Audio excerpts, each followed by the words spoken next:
자, 여러분, 기독교는 과연 종교일까요? 아니면 우리가 생각하는 것과는 전혀 다른 무언가일까요? 오늘 분석에서는요, 기독교가 그냥 믿어라 하는 식의 맹목적인 믿음이 아니라 오히려 증거를 가지고 따져보는 탐구에 가깝다고 주장하는 아주 흥미로운 관점을 한번 제대로 파헤쳐보겠습니다.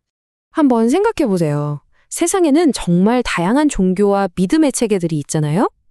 그럼 이 질문처럼 우리는 그 많은 선택지 중에서 도대체 무엇이 진짜 진실인지 어떻게 알 수 있을까요?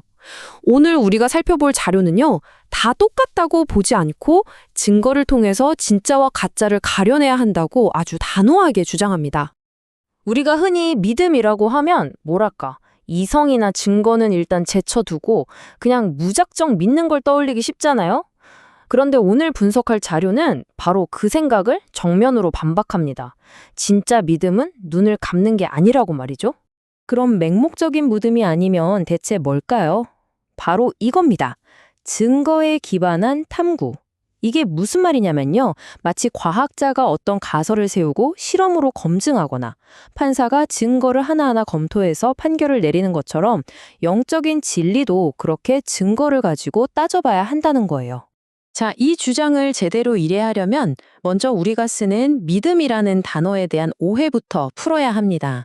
이 자료는 우리가 보통 생각하는 믿음의 정의가 사실은 완전히 잘못됐다고 지적하고 있거든요.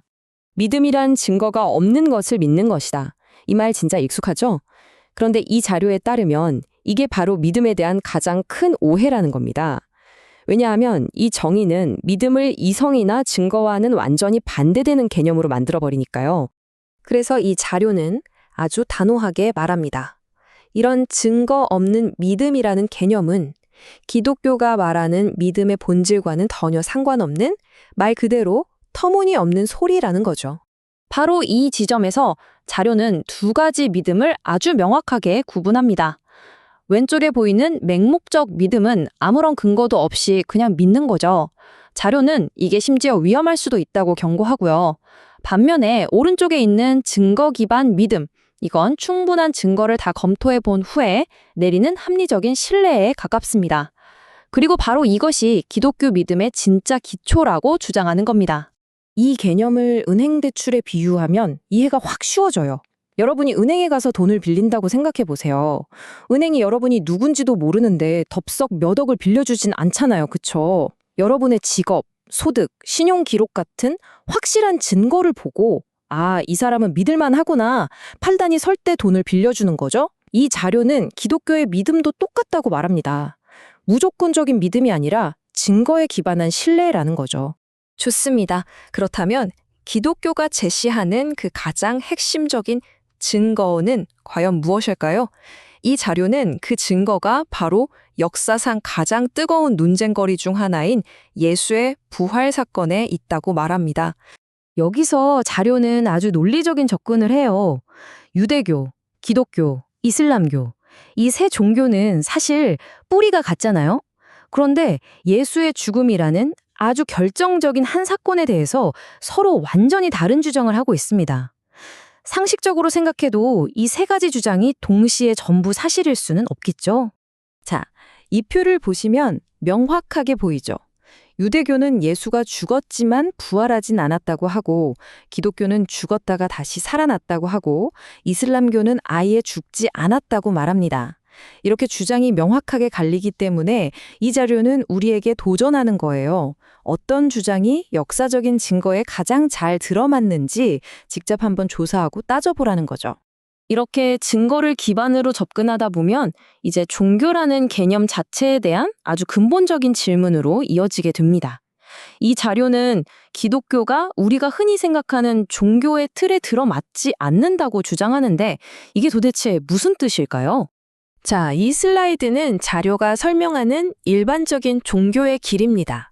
먼저 어떤 가르침의 길에 들어서고 평생 동안 선한 일과 악한 일을 저울질하면서 살다가 인생의 마지막에 최종 평가를 받아서 천국에 갈지 지옥에 갈지가 결정된다는 구조예요. 이건 마치 대학교 4년 내내 열심히 공부해서 마지막 기말고사 성적으로 졸업 여부가 결정되는 것과 아주 비슷하죠. 그런데 말이죠. 바로 이 지점에서 이 자료가 정말 파격적인, 어쩌면 좀 충격적인 주장을 합니다. 만약 방금 설명한 것처럼 열심히 공로를 쌓아서 구원을 얻어내는 것이 종교의 정의라면 기독교는 종교가 아니라는 겁니다. 이 두 그림을 보면 그 차이가 확 들어오죠? 왼쪽의 종교 모델에서는 평생의 경주가 끝나는 저 결승선에 가서야 합격 여부를 알게 됩니다.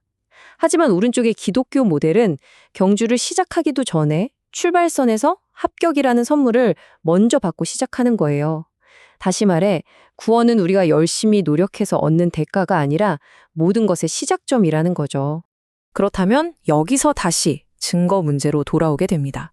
아니, 내 노력으로 얻는 게 아니라면 이 엄청난 선물을 덥석 받아도 될 만한 근거가 있어야 할 거 아니에요? 바로 여기서 다시 증거 이야기가 중요해지는 겁니다. 그래서 자료는 몇 가지 추가적인 증거들을 제시합니다.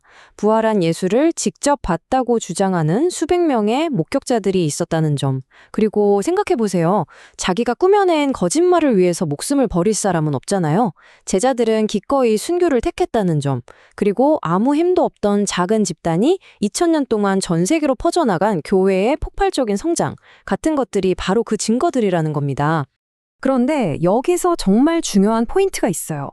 이 모든 증거들을 검토하고 아, 그렇구나 하고 머리로 동의하는 것만으로는 충분하지 않다는 겁니다.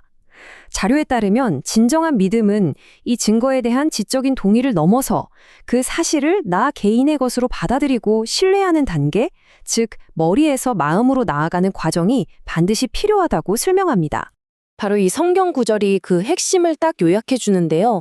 너희는 그 은혜에 의하여 믿음으로 말미암아 구원을 받았으니 이것은 하나님의 선물이라. 이 말은 즉 구원은 우리의 노력이나 자격으로 따내는 성취가 아니라 그냥 거저 주어지는 은혜이자 선물이라는 주장을 뒷받침하는 핵심 구절인 셈이죠. 자, 오늘 우리는 기독교가 맹목적인 믿음이 아니라 증거에 기반한 신뢰이며 행위로 구원을 얻는 종교가 아니라 은혜로 구원을 선물 받는 관계에 가깝다는 주장을 한번 살펴봤습니다. 그렇다면 마지막으로 이 질문을 던져봅니다.